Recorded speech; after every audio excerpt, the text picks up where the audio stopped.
Morning, church.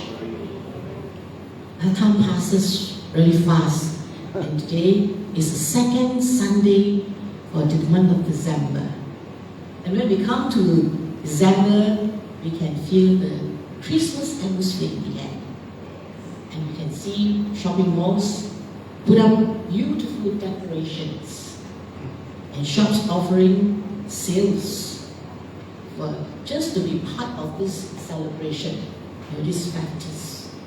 And throughout the world, people celebrate Christmas, having Christmas party, having Christmas dinner, just to gather all the friends and family members together for fellowship and also to exchange of gifts. And I remember during my growing years, Christmas has always been a big deal for my family. And December was always a busy month for us. And we would start by sending Christmas cards to both the local and the overseas friends and relatives, and also being members of a church choir, and we'll be busy practicing carols for the presentation. So, but the highlight is the Christmas dinner. We always have a Christmas dinner Christmas dinner on a Christmas Eve, and we will have family members and friends to come together. Thereafter, then we will go for our Christmas caroling, Christmas presentation, and then the next day it's church service and other activities. So we all know that Christmas celebration is actually to remember the birth of Jesus Christ, the Son of God. His beloved Son of God became flesh and dwelt among us. And this is an act that demonstrates the love of God to mankind. And He sent His beloved Son to the world to die for our sin on the cross so that we can eventually reconcile back to Him. And this is the greatest gift of all. And we receiving this gift, and how are we going to exchange? What should we exchange in return? And the answer would be loving God. Loving God loving God wholeheartedly. Yes, and this is what we can do in return. And like what Paul said in Romans chapter 1, saying that this is our reasonable service unto God. So, let us look into the Bible and see what Jesus said about loving God. In Matthew 22, verse 37 to 40, here's it. Jesus said to him, "You shall love the Lord your God with all your heart, with all your soul, with all your mind. And this is the first and great commandment. And the second one is like that. You shall love your neighbor as yourself." On these two commandments hang all the laws and the prophets. So let us see what is the background of this great commandment. The Bible record in Matthew chapter 22 that Jesus was actually in the temple teaching people, doing his teaching, and he was surrounded by different group of people asking different kind of questions. Why do so many people? Why there are so many people surrounding him? That was because they wanted to trap him. First, the Pharisee asked. He said that, "Oh, teacher, is it lawful to pay the tax to Caesars?" And then the Sadducees asked, "What about the resurrection?" Followed by the scribe asking, "Which is the first commandment of all?" And verse 35 of Matthew 22 tells us that a lawyer among the scribes asking him, "Which is the great commandment in the law?" And as we know that in Jewish law, there's so many. Altogether, they have 613 laws in Jerusalem. So which is the great commandment of all?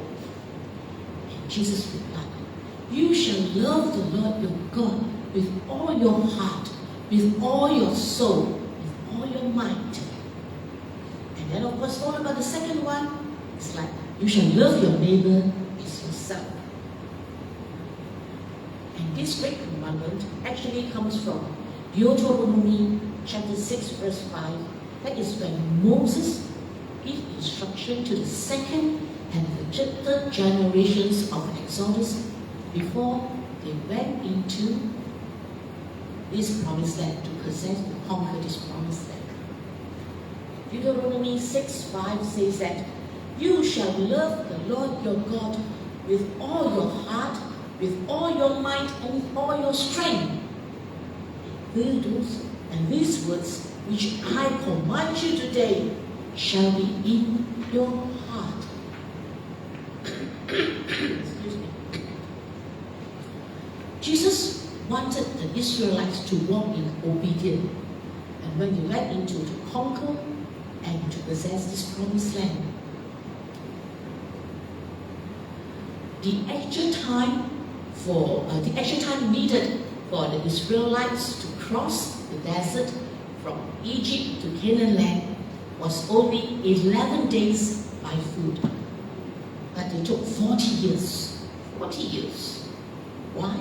This is because of their disobedience. They complained, they murmured, they even built a calf to replace Moses. Ridiculous. And they are faithless. And all this act provoked God to anger. God was so angry and scolded them and called them stiff-necked people. And so, in order to possess this Canaan land, God wanted them to be obedient, strictly follow to the instructions, just like how they brought down the wall of Jericho. And Israel's obedience arose from their relationship with God based on love. And therefore, God wanted Moses to tell the second and third generation that they have to love God wholeheartedly, completely with their whole being. And in verse 6, he instructed them that they were to keep his commandment in their hearts. Take heed of it. And this is the greatest commandment of all. And in the New Testament, Jesus quoted this verse in Deuteronomy is to emphasize that the greatest commandment is to love God. Love God wholeheartedly. Dedicate every aspect of our whole being, and to make ourselves his vessel, to set ourselves apart for him. And this is what God expects us to do. So now, how to grow to love God wholeheartedly? God wants his people to love him first with every part of their being and put him above all things. He is the top of our priorities. He gave his law, which is called Torah, to the Israelites. And later the Bible, which is his word and his instruction. The living manual from him for his people to live on earth, to know how to live on earth according to his ways. And in order to do so, firstly, we need to know our identity in Christ. And 1 Peter 2:9 says that you are the chosen generation, royal priesthood, a holy nation, his own people, and that you may proclaim the praises of him who called you out of darkness into his marvelous light. Well, Peter reveals our identity in Christ. And in John 1:12 tells us that God gave us the authority to be his own children. So our identity in Christ is we are his own special people and we are God's children. Such a big blessing. And secondly, we have to know and to remember who God is. God is the Father of all creation. He is the creator of all. including the whole galaxies that we can read in Genesis 1 and 2. He's all-powerful, omnipotent. He's all-knowing, omniscient.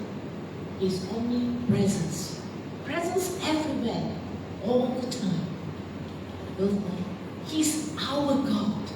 He's our Heavenly Father. And thirdly, and remember what God has done for us. God loves us. Sent His only begotten Son to die for us, die for our sin, that we are able to reconcile back to Him, and that we may have life and have it more abundantly. Excuse me. And Jesus is our Savior. He saved us from the kingdom of darkness into the kingdom of light. He's our deliverer. He delivered us from all evil, from all harm, from all dangers. And He healed us. He restored us. He protected us. So He is our healer, our protector, our provider, and so on and so on. But above all, He is our all in all. And all of us are walking under His grace and goodness now. And the best thing is, He is interested in us. He wants to be deeply involved in our lives. And this is what we should do, to open our hearts to let Him come into our lives. And so now, knowing all that God has done for us, so we should make effort. Make effort to do Him better. And this is done by reading His Word, listening to the teaching from His people, going Bible study, doing Bible study, attending Bible class. These are things that we can do. Let the Word of God renew our mind daily and transform our lives, so that we are able to set apart for Him. How much do we want to know God? It all depends on our attitude. 3 weeks ago, our sister Susan Wu preached about Zacchaeus, the tax collector. And the Bible told us that he was short in stature. He heard so much about Jesus. He wanted to see Him. But because of his short stature, he's not able to go through the crowd. So what he did was, he made an effort to climb up onto the sycamore tree and to see Jesus. He arose the crowd. Yes, he arose the crowd and able to see Jesus. Do we have such desire to rise up and to see Jesus? And 2 weeks ago, Pastor preached about walking in obedience. Obedience to God is a requirement from God to His people. And in 1 Samuel 15, King Saul did something that he was not supposed to do. He was the king. And what does a king do? The king is to rule over his nations. But he did a priesthood. What he did was a priest's work. He brought burnt offering before God. And God rejected him.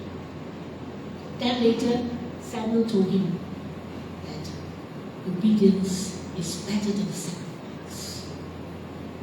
Excuse me.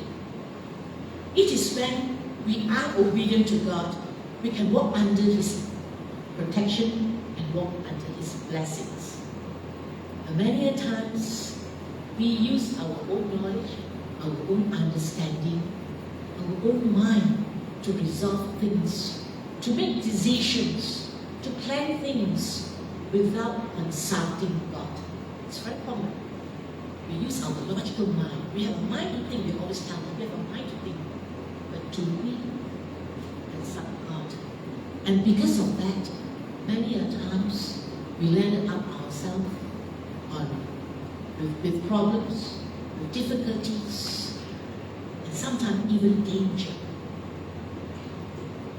And disobedience not only saddens the heart of God, push us away from God, And if we love God wholeheartedly, we will choose to obey and set ourselves apart from Him. Like Paul said in Romans 12:1-2, I beseech you, therefore, brethren, by the mercy of God, that you present your body a living sacrifice, holy, acceptable to God, which is your reasonable service. And do not be conformed to this world, and be transformed by the renewing of your mind, that you may prove that it is good and acceptable and perfect will of God. Many of us are familiar with these words, and I believe that many of us are also practicing His word. And so, living a life of obedience is our reasonable service. We are not doing a favor for God. It is our reasonable service unto the Lord. So let's look at the story of King David. And most of us know the story of King David. Well, when King David was a young lad, a shepherd boy, he developed a close relationship with God. And one of his famous stories is his fight with Goliath. The Goliath, is a Philistine giant, big, and all the armies was afraid of him. And what did he do? He came and confronted him and said, I come to you in the name of the Lord of hosts, the God of the army of Israel, whom you have defied. He confronted him with such boldness, with such courage, with such confidence. Why? Because he knew God. He loved God and submitted himself totally to Him. He loved God and he revered Him. And all of us know that King David wrote a lot of songs. He wrote 73 songs. And in his songs, we know that we can read of his expression of emotion to God, how much he loved Him and how much he depended on Him. For example, in Psalm 34, verse 1 said, I will bless the Lord at all times. His praise shall continually be in my mouth. And Psalm 103, which is very familiar to all of us. Bless the Lord, O my soul, and all that is within me. Bless His holy name. And even Psalm 80, 1-2. I will love you, Lord. O Lord, my strength. The Lord is my rock, my fortress, and my deliverer. My God, my strength, in whom I will trust. He is my shield, my horn of salvation, my stronghold. And I will call upon Him, the Lord, who is worthy to be praised. So shall I be saved from my enemies. And from all the songs that King David wrote, we know that he truly loved God. He loved God wholeheartedly. Yet, such a man, such a godly man, he still committed sin. He committed sin. He committed adultery with Bathsheba. He committed murder by sending away Bathsheba's husband Uriah to war just to cover his misbehavior with Bathsheba. But when Prophet Nathan confronted him, he repented immediately. He repented and cried before God. And Psalm 51 was his prayer of repentance. A beautiful psalm with such a repentant heart. And he truly repented before God. But why did such a godly man fail and sin? He was distracted. He was supposed to go to war at the time, go with his fellow soldiers, but he chose to stay back and relax himself in his palace, walking on the roof of his palace. And at the corner of the eyes, he saw a ship bathing, and there started the sin. We are like him. We are distracted by the cares of the world, neglected the instruction of God, and sin against God. And something we know, we knew, and we do it purposely to go against God. And of course, sometimes you do it unconsciously. And the Holy Spirit will reveal to us. And when He reveals to us, we come before God and repent, like what David did. Repent and turn away from our own wicked ways. Yes, we are Christians. We are so-called the righteous one. But because of this sinful nature, we are human beings, we still sin against God. So we have to be aware. Always be aware. This temple, we are the temple of God. The Holy Spirit is staying inside us. So let this temple of God be pure and holy before God. Not like what Ezekiel mentioned in the book of Ezekiel. In his book, he revealed that there were idols in this temple, in the hidden chamber, and it is an abomination to God. God hates it. So let us be like King David. Yes, we may have sinned against him. We come before him, ask God for forgiveness, repent. And when we repent, that means we turn away from the wicked ways. And then ask God to forgive us. We come before him, love him, and wholeheartedly, and place him above our lives. All things above all things. So let us submit ourselves totally to this great commandment. And then the second commandment, verse 39, he said that you shall love your neighbor as yourself. And on these two commandments hang all the laws and prophets. Jesus said the second commandment is like the first one. It is as important as the first one.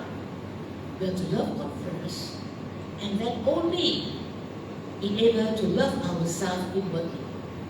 And then from there, we are able to reach out to love our neighbors as ourselves. And who are our neighbors? Friends, our relatives, people that have come across our path, even enemies, they are our neighbors.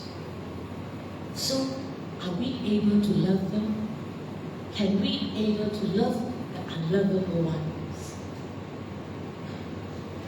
And the love of God, the Word of God, is able to heal and restore and transform our inner man. The Word of God makes us whole. The condition is that we have to be obedient to the Word of God, obedient to His instruction, and also allow Him to work within us. Because the Word of God gives lives. Jesus said in John 10:10, He came is to give us life, that we may have life abundantly. Therefore, when we receive love from God upward, and our relationship with God is right, we are restored. And we will grow in the Word. It will grow in the Lord.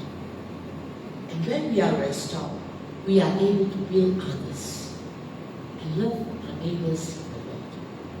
We will be able to find strength and courage to forgive ourselves of the past and to forgive others. To build confidence and our securities in God, according to His love and identity that He bestows upon us. I remember many years ago when I was still in Bible School of Malaysia, Bible College of Malaysia. One day I was attending this particular class, counseling class, and the teacher was ministering. I was one of them, ministered by the teacher. She told me, she said, God has forgiven you, and why are you not forgiving yourself? And it becomes like this, like into my heart. Yes, God has forgiven us forgive our sin in the past, who am I not to forgive ourselves?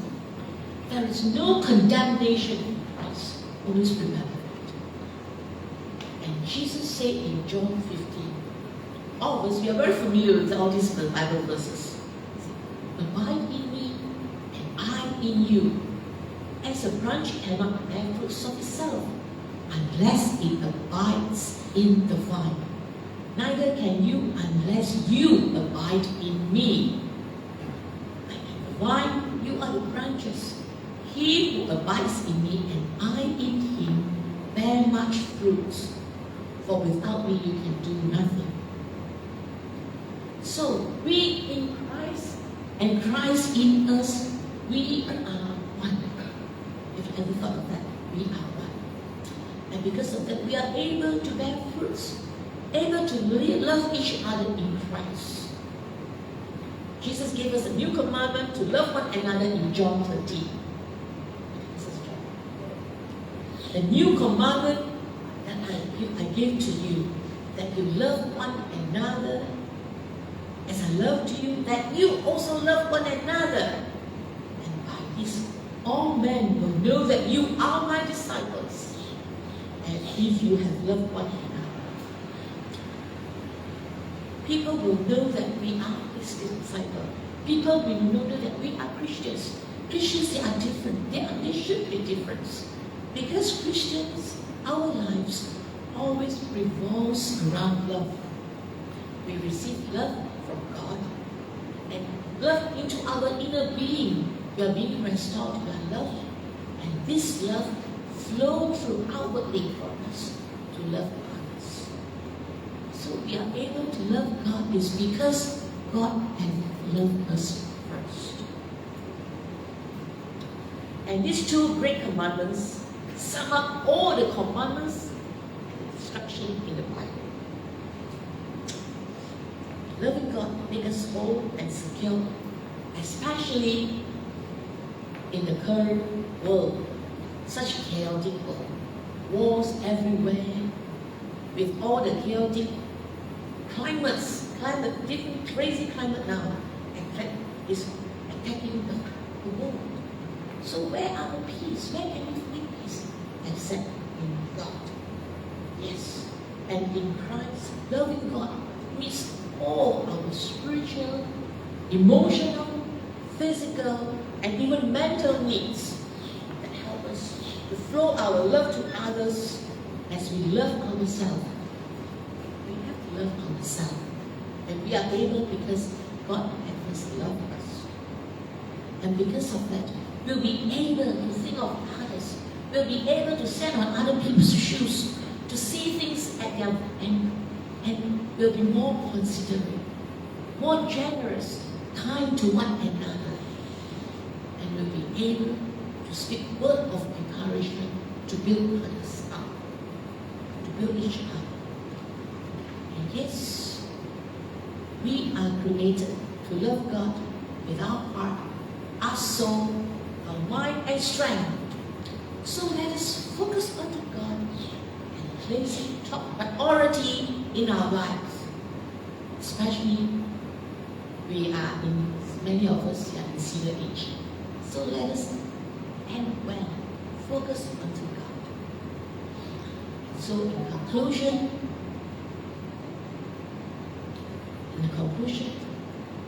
we know that first and a great commandment is from God.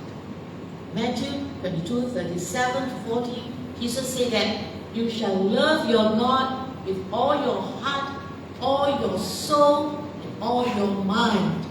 And you shall love your neighbors as yourself. Yes. And the background of the great commandment is taken from Deuteronomy chapter 6, verse 5, when Moses was speaking to the second and third generation of Exodus before they went into the promised land. They have to be obedient in order to conquer the land.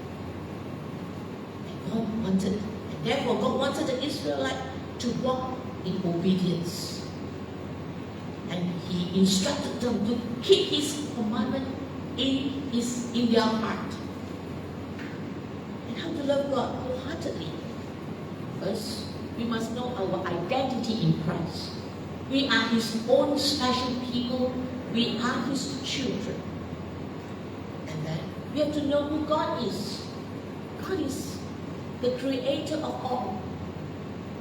And He is omnipotent, omniscient, omnipresent. And He's our God.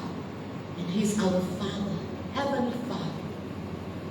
And after knowing Him, we have to remember what God has done to us. He's our Savior, our deliverer, our healer, protector, and our all in all. And by knowing so we have to make effort to know Him. Spend time with Him daily, reading His Word, set apart for Him. And above all, we have to be obedient to God. This is His requirement, and it is also our reasonable service. And so take a look at the story of King David. King David loved God and revered God. With his courage, boldness, he's able to fight this giant Goliath. He loved God and submit to Him totally. But because of such godly, even if he's such godly man, he still committed sin. But he repented immediately when Prophet Nathan confronted him. And so, if we were distracted, well, there are times that we were distracted, and we know that we have sinned against God. Come back to God, repentant before Him, repent before Him. And then the second commandment say that you shall love your neighbor as yourself. Remember that the love of God and the Word of God is able to heal, to restore, to transform our inner man. And we receive love from God, from the above, and allow our inner man healed and restored. And to love and to let the love of God flow out towards others. Always remember, we have to forgive ourselves of the past. Right? And when we abide in Christ in us, we are able to bear fruits. We are able to love each other and be obedient to do His will. Christmas is just around the corner. We are having dinners, meals, celebration of Christmas. And then it's time that we can share the love of God, share His goodness with others, with those that we do not know God, with our friends, family members. And so that we love God and our neighbors. And these two great commandments sum up all the commandments and the instruction from God in the Bible. So let us love God with all our hearts, soul, and our might. Let us pray. Father God, we want to thank You. Thank You for Your word this morning. Thank You, Father God, for loving us first. Thank You, Father God, for calling us out to be Your own special people. Thank You, Father God, for giving us authority to become Your children. Oh, Holy Spirit, teach us how to love God. Teach us how to submit to God, submit to His instruction, and to be obedient to Him. Father God, forgive us. Many a times we take You for granted. Many a times we do things our ways without consulting You. We use our own understanding to plan, to resolve things, to resolve problems.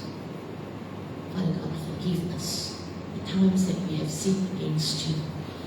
And Father, right now, we just want to come before You, Lord, to ask for Your forgiveness.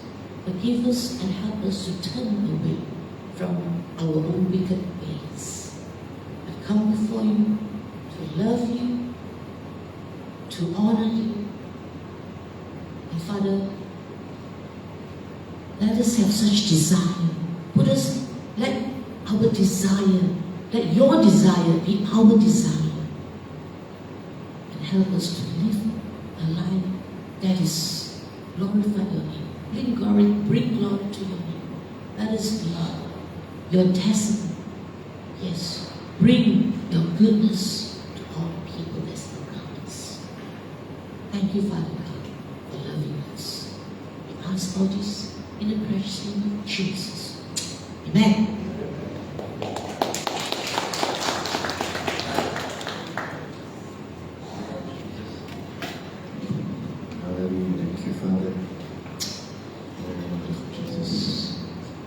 Lord, we just want to thank you, God, for your word to us this morning, that how we need to respond in love towards you, Lord. We just want to thank you that you are the one who first loved us, that you sent your son Jesus to die on the cross for us 2,000 years ago. Lord, that even as we remember this season of Christmas, Lord, we just want to remember of your love towards us. Lord, that we can respond to you in love and to walk in obedience to your commandment. Father, we want to bless you in Jesus' name. Thank you, Father, in Jesus' mighty name. We have some time. Maybe I'll give you 5 minutes to pray for one another if there is need. Lord, just pray for one another. The Lord will bless you, strengthen you. Amen. And before we close, just gather and pray for one another in this time. Yeah.